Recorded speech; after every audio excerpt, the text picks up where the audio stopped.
Everyone, आज मैं आपके लिए एक्सप्लेन करूंगी द लेजेंड ऑफ स्काईलॉर्ड का एपिसोड नंबर 12। तो जैसा कि लास्ट एपिसोड में हमने देखा था कि स्काईलॉर्ड ने स्कॉचिंग क्लाउड सेक में वापस आकर वो एल्डर फैंग, किंग बू और होली को टक्कर देते हुए उनके कई सारे डिसाइपल्स को हरा देते हैं। हालांकि स्काईलॉर्ड उन्हें खत्म कर पाई, इससे पहले ही वो लोग वहाँ से भाग निकले। वहीं दूसरी तरफ चिंगराओ जियांगमिंग को कैप्चर करने की पूरी कोशिश कर रही थी, मगर तभी एक बंदा फ्लाइंग कैरेज लेकर वहाँ पर पहुँच गया। ये बंदा एक बिजनेसमैन था और इसे भी जियांग को कैप्चर करने का काम दिया गया है। अब आगे तो ओपनिंग सीन में हम देखते कि स्कॉचिंग क्लाउड सेक के कई सारे डिसाइपल एल्डर फैंग को ढूंढने में लगे हुए थे। वो कहते हैं कि हमें किसी भी कीमत पर उस गद्दार एल्डर फैंग को ढूंढना ही होगा। वहीं पर हम एल्डर फैंग को देखते हैं जो कि झाड़ियों में छुपा हुआ था। अब जैसे ही वो डिसाइपल वहाँ से चले गए वो बाहर आ जाता है। अब एल्डर फैंग वहाँ से भाग रहा था कि तभी उसे पीछे से आवाज आती है। वेल उसके दो चमचे डिसाइपल उसे अपनी तरफ बुला रहे थे। वो कहते प्लीज उस डायरेक्शन में मत जाए, उधर कई सारे डिसाइपल आपको ढूंढ रहे हैं। तो एल्डर फैंग भी अपने डिसाइपल्स की बात मानकर उनके पीछे जाने लगा, लेकिन थोड़ी देर में उसे रियलाइज हुआ कि ये लोग तो गलत रास्ते पर हैं। उसके डिसाइपल देखते हैं कि अब एल्डर फैंग एक जगह पर रुक गया है। तो कह रहे थे कि मास्टर हमें यहाँ से निकलना होगा वरना वो लोग आपको कैप्चर कर लेंगे। जिस पर एल्डर फैंग कहता है बच्चों ये रास्ता हमें सोड माउंटेन की तरफ नहीं ले जाता। वेल एल्डर फैंग को इन दोनों पर भी शक हो गया था, इसलिए वो धीरे धीरे उनकी तरफ आगे बढ़ता है। और अब उसके डिसाइपल्स के चेहरे पर भी एक इवल स्माइल थी। वो कहते मास्टर आप आपकी तकदीर को एक्सेप्ट कर लो, क्योंकि इसी में आपकी और हमारी भलाई है।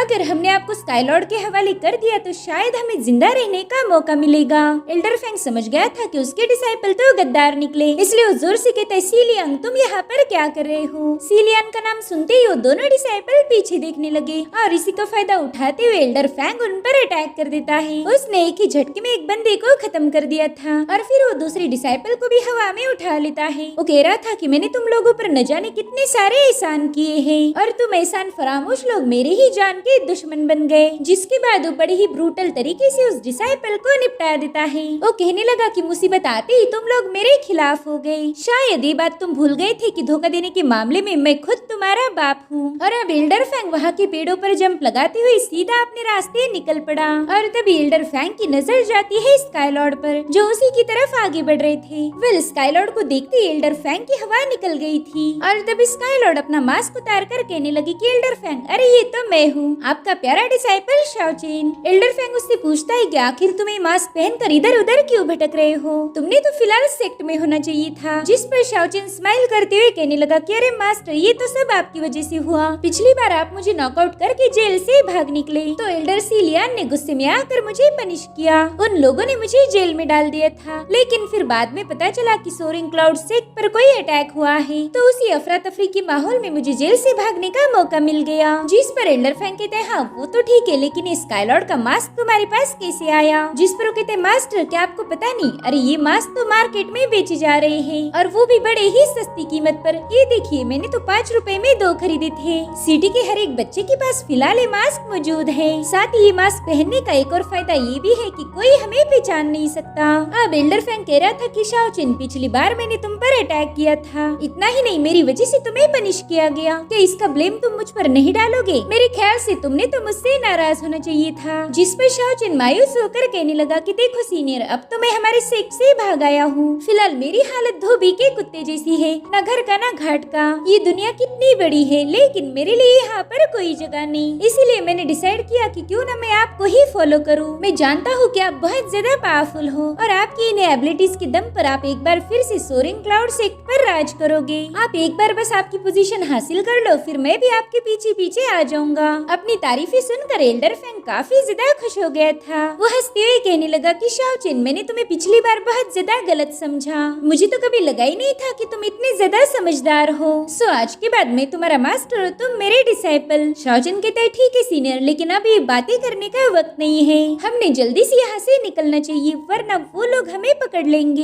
एक काम करते हैं, मैं साउथ दिशा से माउंटेन के पास आऊंगा और आप नॉर्थ दिशा से ट्रैवल करके माउंटेन के पास पहुंच जाओ। उस माउंटेन के नीचे जियुन नाम की इन है, तो हमारी मुलाकात वही होगी। मगर एल्डर फैंग को अभी अभी उसके 2 डिसाइपल्स ने धोखा दिया था, इसलिए वो जल्दी से शाओचिन पर भरोसा नहीं करता। वो कहते बच्चे एक काम करो, तुम जाओ नॉर्थ से और मैं जाऊंगा साउथ से। यानी कि उसने स्काईलॉर्ड के साथ डायरेक्शन एक्सचेंज कर ली थी, जिस पर शाओचिन तुरंत ही अग्री हो गया। अब शाओचिन के वहाँ से जाते ही एल्डर फैंग कह रहा था कि आज मैं भी ये मास्क पहनकर स्काईलॉर्ड की एक्टिंग करूंगा। स्काईलॉर्ड पर हाथ उठाने की किसी में हिम्मत नहीं, इस तरह से मैं भी सेफ हो जाऊंगा। जिसके बाद वो अपने कंधे पर लगाए हुए गियर्स भी हटा देता है। वो कह रहा था कि मैंने डिट्टो स्काईलॉर्ड जैसा दिखना चाहिए। और अब एल्डर फैंग थोड़ी देर में फॉरबिडन लैंड के पास पहुंच चुका था, लेकिन तभी उसे एक लड़की की आवाज आती है। वो कहती स्काईलॉर्ड तुम कहाँ जा रहे हो? तो एल्डर फैंग भी स्काईलॉर्ड जैसा एटीट्यूड शो करना शुरू कर देता है। वो कह रहा था कि तुम्हारी इतनी हिम्मत कैसे हुई कि तुम मुझे नाम से बुलाओ। हम देखते हैं कि उस बंदी की बॉडी पूरी तरह से ग्लो कर रही थी। वो कहती स्काईलॉर्ड मैं इस मास्क को पहचानती हूँ,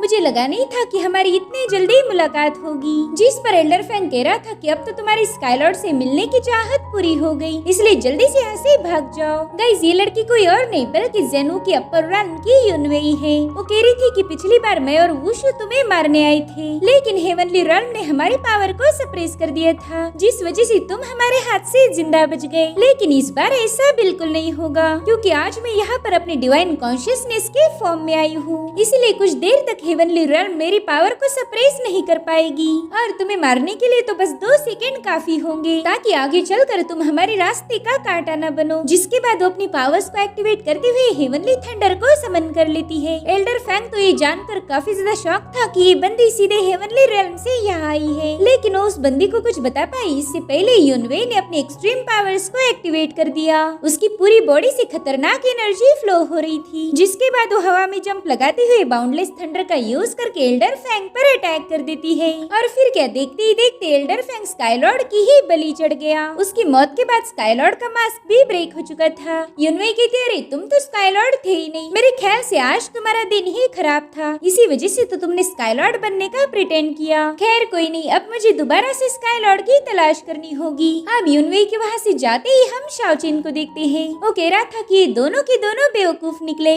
चलो फैंग और युनवेई से तो मैंने निपट लिया, अब मैंने टियान्युन सिटी वापस जाना चाहिए। जियांग मिंग फिलहाल वहीं पर है, तो मुझे जल्दी से उसे सोरिंग क्लाउड सेक्ट में वापस ले जाना होगा। जिसके बाद वो अपना मास्क पहनकर वहाँ से गायब हो गए। वही दूसरी तरफ हम जियांग मिंग को देखते हैं, जो कि उस अनजान बंदे के साथ फ्लाइंग कैरेज में बैठी हुई थी। उससे पूछती है कि आखिर इस चीज को कहते क्या है, तो बंदा जियांग को बताता है कि इसे फ्लाइंग काइट कहा जाता है। ये चुनफिंग पार्लर का एंशिएंट मैकेनिकल ट्रेजर है। जिसके बाद वो बंदा फ्लाइंग काइट की स्पीड बढ़ा देता है। इधर चिंगराओ अभी भी उनका पीछा कर रही थी। उसने butterfly chasing the moon technique का यूज करते हुए इन दोनों पर हमला कर दिया, लेकिन वो बंदा चिंगराओ के अटैक से जियांग को बचा लेता है। वो बड़ी ही तेजी से चिंगराओ के हर एक अटैक को डॉज करते हुए आगे बढ़ता है, लेकिन चिंगराओ इतने आसानी से जियांग मिंग को अपने हाथ से नहीं जाने देगी। इसीलिए उसने मून टेक्निक का यूज करते हुए एक बार फिर से इनके काइट पर अटैक कर दिया। अब चिंगराओ को रोकना जरूरी था, इसलिए वो बंदा जियांग मिंग के हाथ में रैपिड फायर क्रॉसबो दे देता है। वो कह रहा था इसका यूज करके उस बंदी पर हमले करो। तो अब जियांग मिंग ने उसी क्रॉसबो का यूज करते हुए चिंगराओ पर निशाना लगा दिया।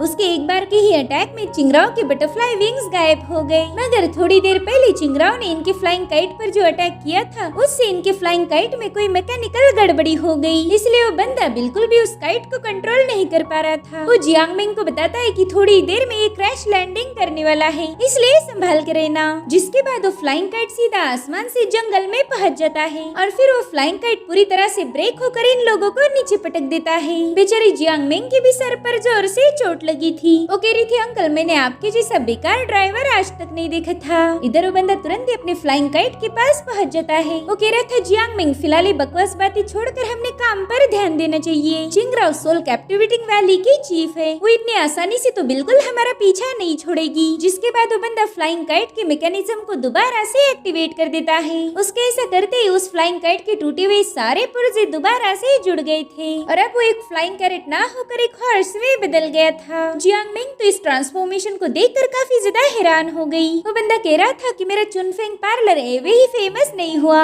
हमारी बेहतर मैकेनिकल स्किल को कोई टक्कर नहीं दे सकता। लोग कहते हैं कि हमारी वुडन हॉर्स की टेक्नोलॉजी फ्यूचर से आई है, इससे तो तुम अंदाजा लगा ही सकती हो कि हम कितने ज्यादा स्मार्ट हैं। चलो अब हमें यहाँ से जल्दी से निकलना होगा, वरना वो औरत हमारा पीछा पीछा करते हुए यहाँ पर भी पहुँच जाएगी। तो जियांग मिंग तुरंत ही जाकर उस हॉर्स पर सवार हो जाती है। तभी वो लोग देखते हैं कि वहाँ पर तो पर्पल कलर की बारिश हो रही है, जिसे देखकर वो मास्टर कह रहा था कि ये चिंगराव का एक और इल्यूजन है। मेरे ख्याल से उसने हमें ढूंढ लिया। जिसके बाद वो बड़ी ही तेजी से अपने हॉर्स को राइड करना शुरू कर देता है। वो बड़ी ही तेजी से आगे बढ़ रहे थे, मगर तभी उनके रास्ते में पेड़ कट के गिरना शुरू हो गए, जिन्हें देखकर उनका उड़न हॉर्स भी वहीं पर रुक जाता है। इधर जियांग मिंग काफी ज्यादा घबरा गई थी। तो मास्टर उसे बता रहा था कि ये बस एक इल्यूजन है, इसलिए तुम्हें अपनी आंखें बंद करनी होगी, तभी जाकर हम चिंगराव के इल्यूजन्स को ब्रेक कर पाएंगे। जिसके बाद उस बंदे ने ऑटोमेटिक राइडिंग मोड को एक्टिवेट कर दिया, जिससे उनका उड़न हॉर्स बड़ी ही आसानी से उन पेड़ों से बचते हुए आगे बढ़ने लगा। लेकिन तभी चिंगराव उनके सामने आ जाती है। वो कह रही थी, माफिंग, आखिर तुम इस बंदी को बचाना क्यों चाहती हो? मैं जानती हूँ तुम चुनफिंग पार्लर के ओनर हो, लेकिन तुम्हें ये पता नहीं कि जियांग मिंग मेरा शिकार है, इसलिए जल्दी से मेरे रास्ते से हट जाओ, वरना बेवजह अपनी जान से हाथ धो बैठोगे। अब उससे बात करते हुए चिंगराव ने अपने मल्टीपल फॉर्म्स बना लिए थे, जो कि इनके हॉर्स को चारों ओर से घेर लेते हैं। वो कहता है, चिंगराव देखो, मैं एक व्यापारी हूँ, मेरा काम है फायदे के लिए सौदा करना, और कोई शख्स है जो जियांग मिंग को बचाने के लिए मुझे ढेर सारे अमाउंट पे करेगा। वो अमाउंट इतनी बड़ी है कि तुम बिल्कुल भी अफोर्ड नहीं कर पाओगी, इसीलिए बेहतर होगा कि तुम खुद ही मेरे रास्ते से हट जाओ। जिस पर चिंगराव कहने लगी, माफिंग, पैसा तुम्हारी जान से ज्यादा कीमती नहीं होता। जिसके बाद वो तुरंत ही अपने डैगर का यूज करते हुए माफिंग पर अटैक कर देती है,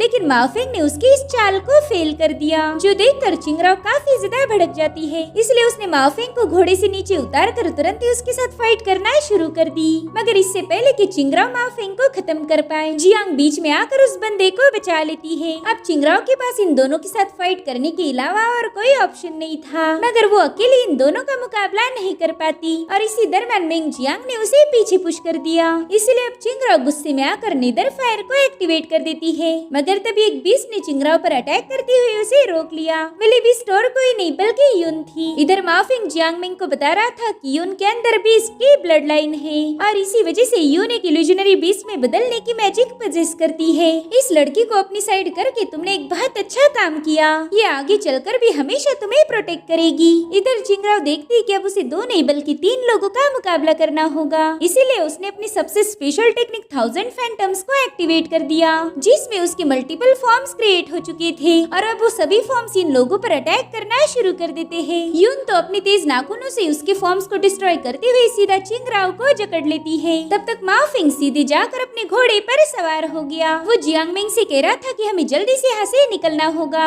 मगर जियांग मिंग यून को अकेले छोड़कर जाने से मना कर देती है। वो कह रही थी कि मैं तुम्हारी जैसी खुदगर्ज नहीं, जो अपने दोस्तों को मुसीबत में छोड़कर भाग जाओ। जिसके बाद वो चिंगराव के इल्यूजन्स को ब्रेक करते हुए सीधा चिंगराव को खत्म करने के लिए आगे बढ़ने लगी, लेकिन चिंगराव तो तुरंत ही वहाँ से गायब हो गई, जिस वजह से जियांग मिंग गलती से यून पर ही हमला करने वाली थी। मगर तभी चिंगराव ने पीछे से आकर इन दोनों पर भी अपनी एनर्जी से हमला कर दिया। उसके एक ही पावरफुल ब्लो में दोनों भी नीचे पटक गई थी। तो जियांग मिंग को बचाने के लिए माफिंग को दोबारा से फाइट में उतरना पड़ा, मगर वो बंदा बहुत ही ज्यादा शातिर था। वो चिंगराव के साथ फाइट करने में बिल्कुल भी वक्त जाया नहीं करना चाहता था, बल्कि उसने तो वहाँ पर एक ब्लास्ट कर दिया, और उसी के आड़ में वो इन दोनों लड़कियों को लेकर वहाँ से भागने लगता है। चिंगराव कह रही थी कि चाहे तुम कितनी भी कोशिश क्यों न कर लो, तुम मेरे चुंगल से कभी भाग नहीं सकते।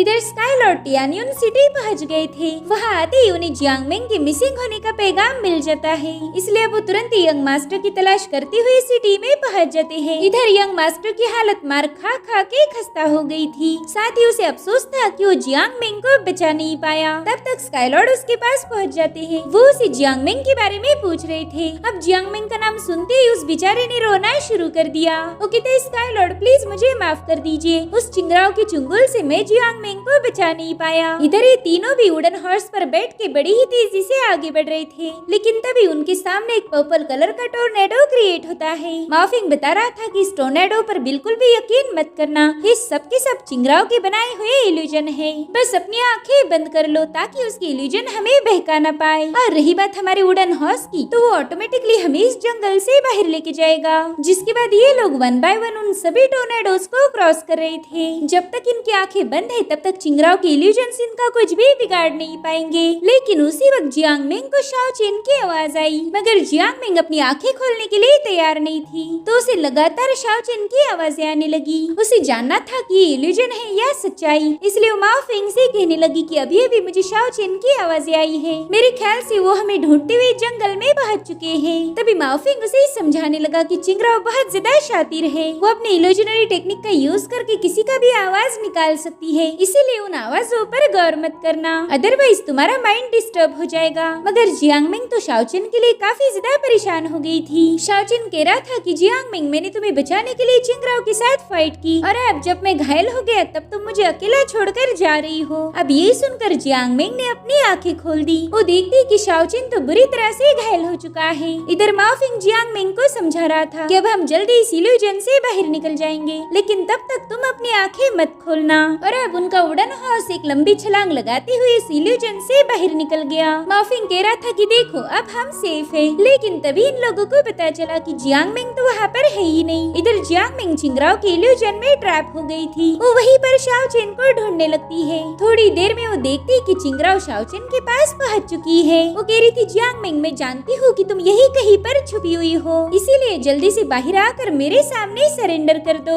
अगर तुम जल्दी से मेरे सामने नहीं आई तो मैं तुम्हारी शासित को खत्म कर दूंगी। देखो ना, तुम्हारा बेचारा शाओचिन बुरी तरह से घायल है। अब जियांगमिंग शाओचिन के पास जाने ही वाली थी, लेकिन तभी माओफिंग ने वहाँ आकर उसे रोक लिया। वो उसे समझा रहा था कि देखो ये एक इल्यूजन है, वो औरत तुम्हारे इमोशन का फायदा उठाकर तुम्हें कैप्चर करना चाहती है, इसलिए बिल्कुल भी उसके सामने मत जाना। इधर चिंगराओ स्माइल करते हुए कहने लगी कि जियांगमिंग, शायद तुम्हें ये लग रहा है कि ये कोई इल्यूजन होगा, रुको मैं अभी तुम्हें इल्यूजन और सच्चाई के दरमियान का फर्क दिखाती हूँ। जिसके बाद चिंगराओ ने अपनी विप का यूज करते हुए शाओचिन पर अटैक करना शुरू कर दिया, जिससे शाओचिन दर्द के मारे तड़प रहा था। और इधर जियांगमिंग से भी शाओचिन की ये हालत देखी नहीं जाती। चिंगराओ कहती, जियांगमिंग, तुम तो एक नंबर की खुदगर्ज हो। देखो ना, शाओचिन तुम्हें बचाने के लिए टियान यूनिवर्सिटी से यहाँ आया था, लेकिन अब उसे तुम्हारी मदद की जरूरत है, मगर फिर भी तुम दूर से छुपकर तमाशा देख रही हो। और अब चिंगराओ शाओचिन से कहने लगी, वो कहती, देखो तुम्हारी लवर बेवफा निकली, इसलिए कभी किसी लड़की पर भरोसा नहीं करना चाहिए।